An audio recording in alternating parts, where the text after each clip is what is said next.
มาดูความแตกต่างระหว่างลูก CBR กับลูก Sonic นะครับว่ามีลักษณะความกว้างความสูงแตกต่างกันยังไงนะครับอันนี้เรามาดูสลักสูบกันนะครับสลักสูบของ CBR นะครับก็จะอยู่ที่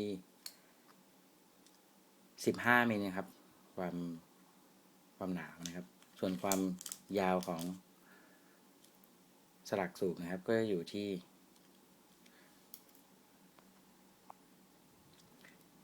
43มิลนะครับนี่มาดูของ Sonic กันบ้างนะครับความกว้างของสลักสูบนะครับสลักสูบของ Sonic ก็อยู่ที่13มิลนะครับส่วนความยาวของสลักสูบก็อยู่ที่42มิลนะครับนี่มาดูลูกสูบกันบ้างครับลูกสูบของ CBR นะครับลักษณะหน้าตาก็จะเป็นอย่างนี้นะครับด้านบนก็จะเป็นแบนๆเรียบๆนี่ครับมีหลบวาล์ว4นะครับ1 2 3 4นะครับข้างบนก็ตีสแตนดาร์ดนะครับด้านข้างก็จะเป็นลักษณะอย่างนี้นะครับ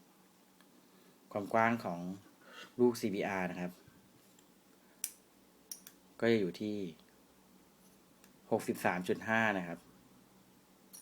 ลูก CBR นะครับส่วนความสูงของลูก CBR ก็จะอยู่ที่37มิลนะครับมาดูของ Sonic กันบ้างนะครับของ Sonic ก็รูปร่างหน้าตาเป็นอย่างนี้ครับหัวจะนูนๆนะครับมีหลบวาล์ว1 2นะครับนี่ตี STD ก็คือ Standard เหมือนกันนะครับมาดูความกว้างของลูก Sonic กันบ้างนะครับความกว้างของลูก Sonic ก็อยู่ที่58มิลนะครับส่วนความสูงของลูก Sonic นะครับก็อยู่ที่36มิลนะครับนี่ครับหน้าตาของลูก Sonic กับลูก CBR นะครับความใหญ่ต่างกันขนาดนี้นะครับ